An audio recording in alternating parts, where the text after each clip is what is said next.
Hey Captains, this is Karandar. In this video, I'm following up on my 0811 video to give specific details with the Dockyard and directive to build a Puerto Rico. To say that many in the community are angry would be an understatement, and Wargaming's lack of clarity again is another self-inflicted wound. But enough about the negative part. Just this morning, Wargaming released a detailed spreadsheet detailing how much time we have to grind each objective, either for free, which let's face it, virtually no one will get this for free. But if we buy one, two, or all three doubloon booster packs, buying one booster pack, the grind required to earn the Puerto Rico will still be huge, requiring 6 directives to be completed in a timely manner. Buying two will make the grind a lot more doable for most hardcore captains, but still need the first 4 directives completed, although having a bit more buffer between each directive to get them done. While all 3 doubloon booster packs will still require 3 directives completed and some good grinding, but it's much more doable. I will link the forums thread in my comments below the video so that anyone who's interested could follow along with any changes or updates. Femininely started the post, and I imagine there will be updates on coming there. Now, on to the details of the real challenge, the directive missions themselves.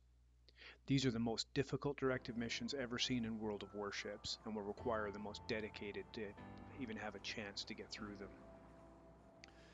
The directives themselves are made up of 7 different directives of various stages, most of them requiring between 5 and 6 of the various missions to be completed to be able to go to the next directive. They open every few days. Mousing over each of the 7 directives will show the dates that they're open. The first one gives 200 shipbuilding tokens, and each mission themselves gives a small reward, from shipbuilding collection containers to single flags. Some of the more advanced give more. Each of the different stages you have to be very keen and aware of the ship requirements. Some of them, like building for battleships and cruisers. Some you can use any above tier 5, but many of them are very ship specific: aircraft carriers, battleships, cruisers, and don't stack. So, and be aware as you go up the directives or down the directives through number 7, it becomes worse and worse, where there's very little or no overlap, meaning that you have to do 5 or 6 full big grinds just to get through each directive.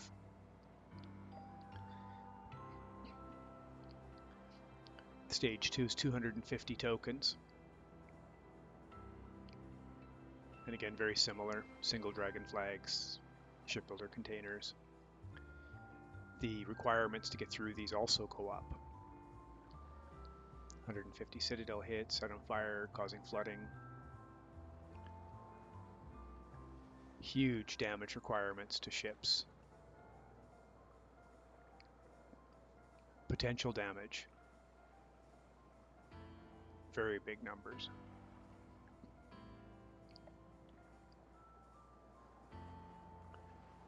$85,000 base XP. Consider that the average player probably averages just over 1,000 per battle. That's a lot of battles. Really good games in a victory, 2,000.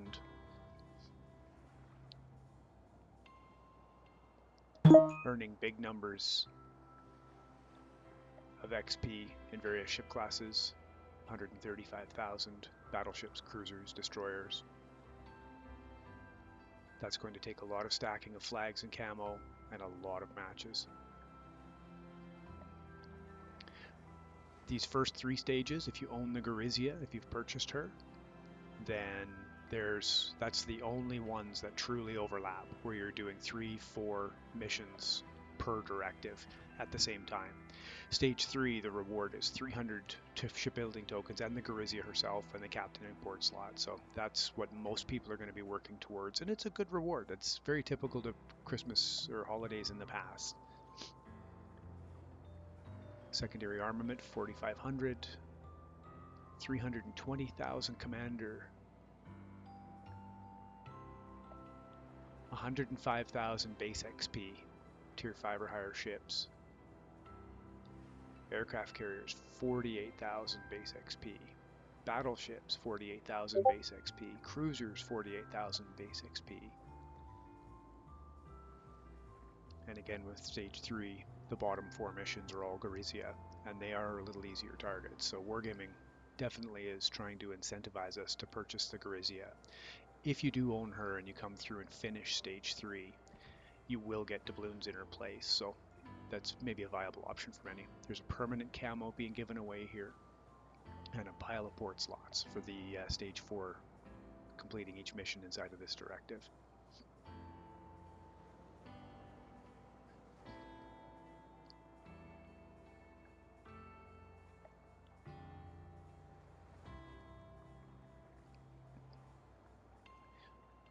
But also, keep in mind, each of these are also becoming progressively more difficult. The damage caused to ships is staggering.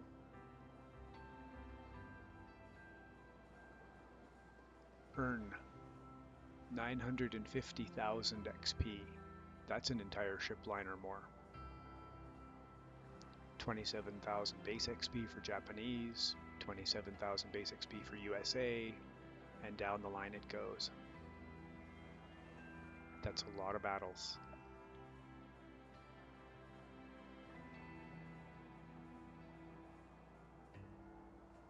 And keep in mind, these are nationality specific, so many captains won't be able to complete these.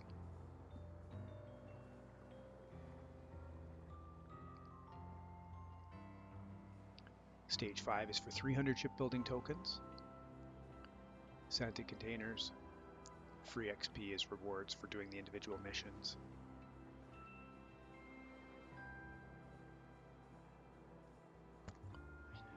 Earn 20 million credits. With flags and things like that, that's not terrible. 150,000 base XP. That is a pile of base XP. Even if you manage 1,500 base XP per fight, it's like wow. Potential damage. 47 million potential damage in Japanese, Italian, or Pan-American cruisers. Japanese or French battleships, 1,700 times. That's a lot of main battery hits for battleships. Japanese Pan-Asian destroyers, 200 set on fires, causing flooding ribbons. Again, that is a lot. 350,000.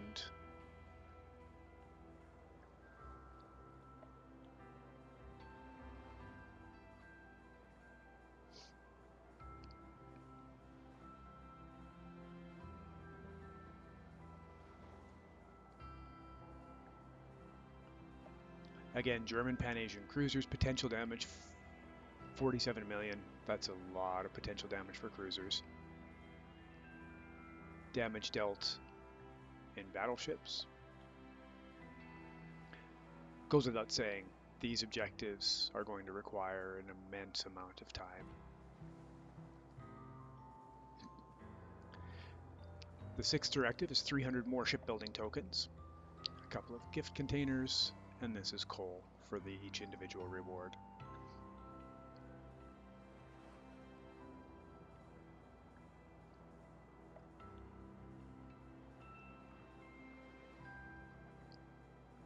$20 million credits, 150,000 base XP,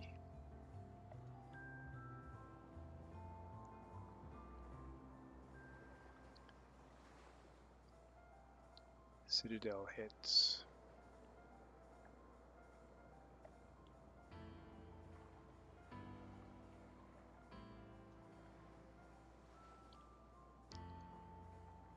the high caliber for destroyers, 7,000 main battery hits, aircraft carriers,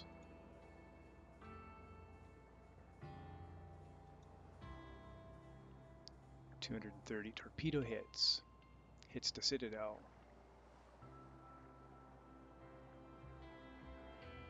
lots of secondary hits. That is a huge amount of base XP required. and lots more. The final, this is the most impressive yet. 300 more tokens, nice Santa container, and we get some steel, 250 for each of the objectives that we complete. That's a nice little bonus.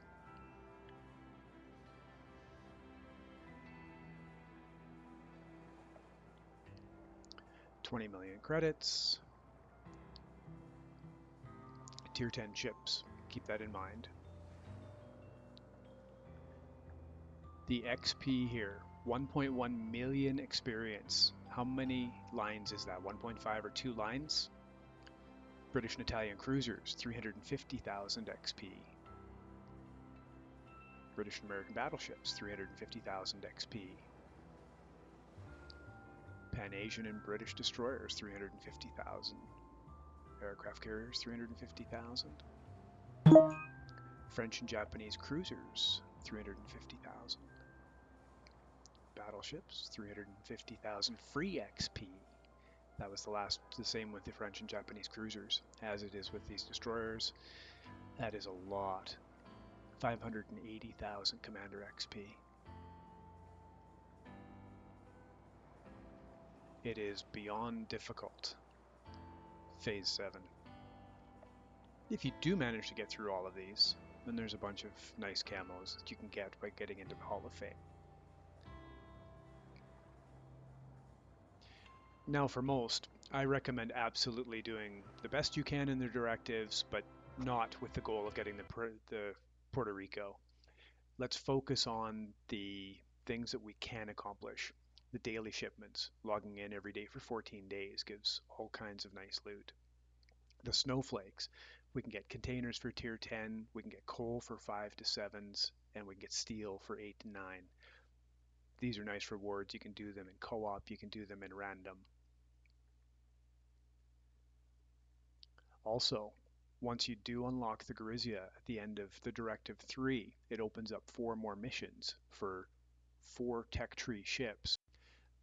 These are tier 6 ships, Furious and Ishmael to start with, 3-point commanders. Also Gepard and Trento, and 2 of them come with permanent camouflage as well. The Ishmael and the Trento, I believe. Also, there's another mission just opened up. It's week long, and we run through the multi-part of it, 3 parts, and we can earn ourselves a permanent camouflage for the Leander.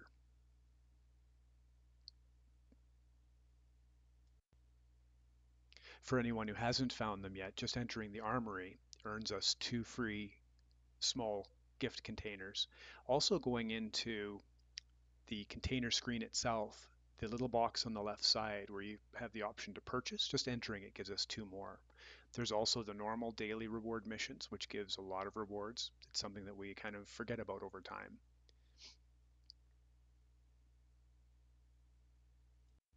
And probably the last major thing is in the dockyard itself. The process of building towards the Puerto Rico, even though we might not attain her, there's 36 stages in the building. And trying to get as much along the way as we can with our daily logins, those 14 quick free boosters we get, our daily chain missions that we complete, and any of the directives that we can complete. They all work towards progress along here and get us through the different stages. These stages all offer some very nice rewards. Like the very first one here is 5,000 free XP. There's containers. I think there's a permanent camo or 2. There's bundles of 50 signal flags. So there's some significant rewards here. And it's not like our work won't get rewarded for our efforts. So these are all good things to try and focus on rather than looking at the Puerto Rico as, oh, the ship that we should have been able to get. Because that'll just drive us all crazy. Am I upset that I can't get the Puerto Rico, that it is so difficult? Yeah, I'm not happy about it, but it is what it is, unfortunately. And I think the best thing we can do for most of us is to focus on what we can accomplish. We can lodge our complaints with Wargaming, our concerns, how we would do things differently. Be active on the forum, be polite, be constructive, and hopefully we can get them to be better in the future.